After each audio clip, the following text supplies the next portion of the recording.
Obviously, different cultures may have different attitudes about the relationship between men and women, but I think it is the view of the United States that it is important for us to affirm the rights of women all around the world. And if we see certain societies in which women are oppressed, or they are not getting opportunities, or there is violence towards women, we will speak out. Now, there may be some people who disagree with us, and we can have a dialogue about that, but we think it's important, nevertheless, to be true to our ideals and our values.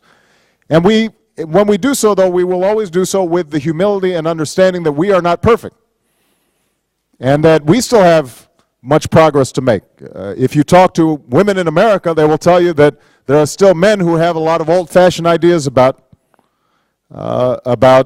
the role of women in society. And so, we don't claim that we have solved all these problems, but we do think that it's important for us to speak out on behalf of these universal ideals and these universal values. Okay? All right, we're going to take a question from the internet.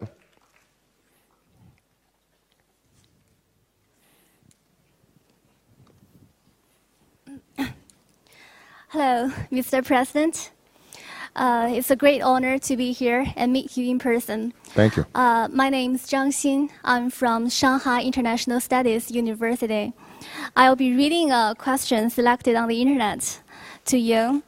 And this question is from somebody from Taiwan. In his question, he said, I come from Taiwan. Now I am doing business on the mainland.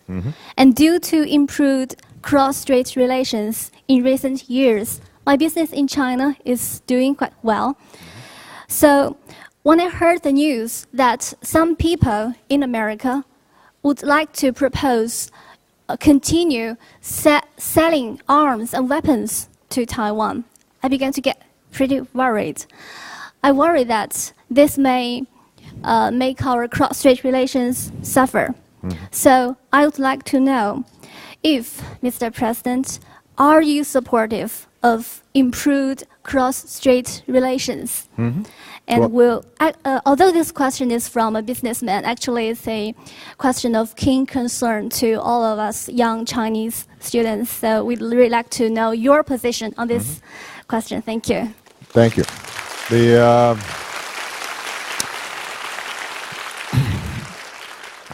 Well, I have been clear in the past that my administration fully supports a one China policy, as reflected in the 3 joint communiques that date back several decades in terms of our relations with Taiwan, as well as our relations with the People's Republic of China. We don't want to change that policy and that approach. I am very pleased with the reduction of tensions and the improvement in cross-strait relations. And it is my deep desire and hope that we will continue to see great improvement between Taiwan and the rest of, and the People's Republic in resolving many of these issues. One of the things that I think that the United States, in terms of its foreign policy and its policy with respect to China, is always seeking is ways that through dialogue and negotiations, problems can be solved. We always think that's the better course. And I think that economic ties and commercial ties that are taking place in this region are helping to lower a lot of the tensions that date back before you were born, or even before I was born. Now, there are some people who still look towards the past when it comes to these issues, as opposed to looking towards the future. I prefer to look towards the future. And as I said, I think the commercial ties that are taking place, there's something about when people think that they can do business and make money that makes them think very clearly and not worry as much about ideology And I think that that's starting to happen in this region, and we are very supportive of that process. Okay? Let's see, it's a girl's turn now, right? Yes, right there. Yes. Hold on, let's get a, whoops. I'm sorry, they took the mic back here. I'll call on you next. Go ahead, and then I'll go up here later. Go ahead. No, please. Okay. Thank you. I'll call on you later. No, I'll call on her first, Okay, and then I'll thank call you. on you afterwards. Go ahead. Okay, thank you. Mr. President, I'm a student from Shanghai Jiao Tong University. Since you have, I have a question concerning the Nobel Prize for Peace. In your opinion, what's the main reason that you were honored the Nobel Prize for Peace? And will it give you more responsibility and pressure to more pressure and responsibility to promote the world peace? And will it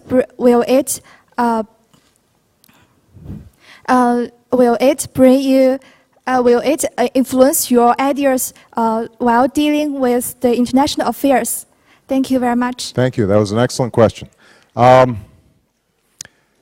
know, I have to say that nobody was more surprised than me about winning the Nobel Prize for Peace. Obviously, it's a great honor. I don't believe necessarily that it's an honor I deserve, given the extraordinary history of people who have won the prize. All I can do is to,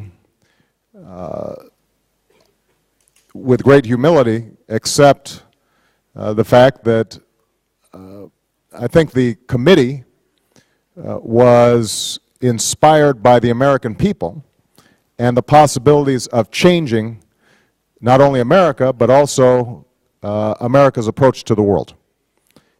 And so in some ways I think they gave me the prize, but I was more just a symbol of the shift in our approach to world affairs that we are trying to promote.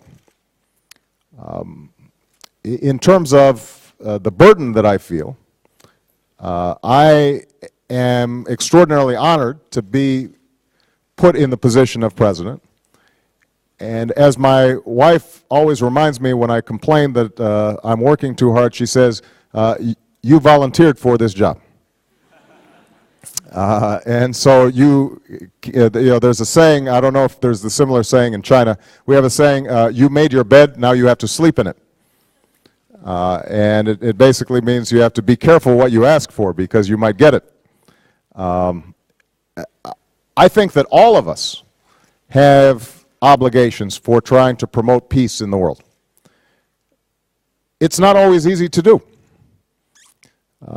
There are still a lot of conflicts in the world that date back for centuries.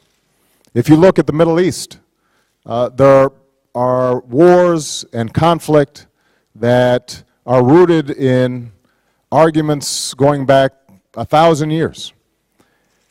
In many parts of the world, let's say in the continent of Africa, there are ethnic and tribal conflicts that are very hard to resolve. And obviously, right now, as President of the United States, part of my job is to serve as Commander-in-Chief.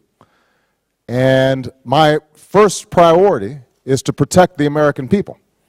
And because of the attacks on 9/11 and the terrorism that has been taking place around the world where innocent people are being killed, it is my obligation to make sure that we root out these terrorist organizations and that we cooperate with other countries in terms of dealing with this kind of violence. Nevertheless, although I don't think that we can ever completely eliminate violence between nations or between peoples, I think that we can definitely reduce the violence between peoples through dialogue, through the exchange of ideas, through greater understanding between peoples.